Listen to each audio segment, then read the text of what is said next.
দর্শক, রাজধানীর foreign service একাডেমিতে রাজনৈতিক দলগুলোর সাথে বৈঠকে বসেছে জাতীয় ঐক্যমত্য কমিশন। সেখানে রয়েছেন আমাদের সহকর্মী সাদ বিন শফিক, নিযুক্ত হয়েছেন আমাদের সাথে সরাসরি। সাদ, আজকে যে বিষয়গুলো নিয়ে আলোচনা হচ্ছে, মূলত তিনটি বিষয়ের কথা আমরা দর্শকদের জানিয়েছি কিছুক্ষণ আগে। আপনি যদি বিস্তারিত বলেন আমাদের।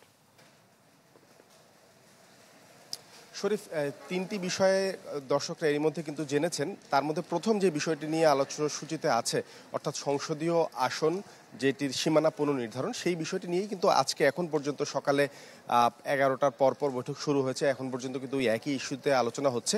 এই প্রস্তাবনাটি মূলত এসেছিল নির্বাচন ব্যবস্থা সংস্কার জন্য যে কমিশন গঠন করা হয়েছিল, সেই কমিশনের একটি প্রস্তাব ছিল যে প্রতিবার জনশুমারির পর একটি অস্থায়ী কমিশন গঠন করা হবে, যে কমিশন আসলে নির্ধারণ করবে যেই সংসদীয় আসনগুলোর সীমানা আছে, সীমানাটাকে কোনো পরিবর্তন বা পরিবর্ধনের কোনো প্রয়োজন আছে কিনা, এবং ত্রয়োদশ জাতীয় সংসদ অর্থাৎ আগামী যেই সংসদ নির্বাচন হওয়ার কথা আছে, সেজন্য যেটি স্বল্প মেয়াদে পরিকল্পনার প্রস্তাবনা তারা দিয়েছে, সেটি হচ্ছে যে একটি নির্বাচন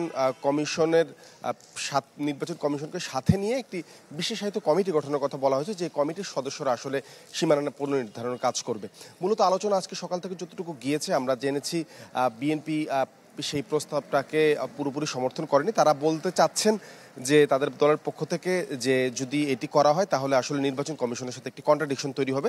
তারা চাচ্ছেন নির্বাচন কমিশন যে কাজটা করে আসছে তারাই হয়তো আরেকটু ভালোভাবে এই কাজটা করবে। তবে আলাদা কোনো আয়োজনের বিষয়ে তাদের দলের পক্ষ থেকে আপত্তির কথা জানিয়েছে। তবে জামায়াত সহ আরও বেশ কিছু দল কিন্তু সেই তার পক্ষে মত দিয়েছে। বিএনপির যেমন বিরোধিতা করেছে, আরও কয়েকটি দলও আছে কিন্তু সেই বিষয়টি নিয়ে বিরোধিতা করেছে।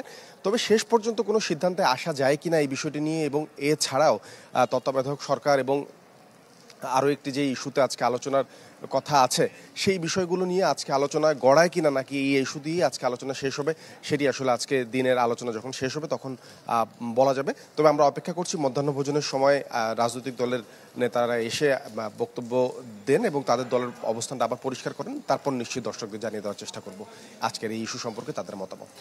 দাদা, আপনাকে অসংখ্য ধন্যবাদ। দর্শক, ফরেন সার্ভিস একাডেমি থেকে সহকর্মী সাদ বিন শফিক যোগ দিয়েছিলেন।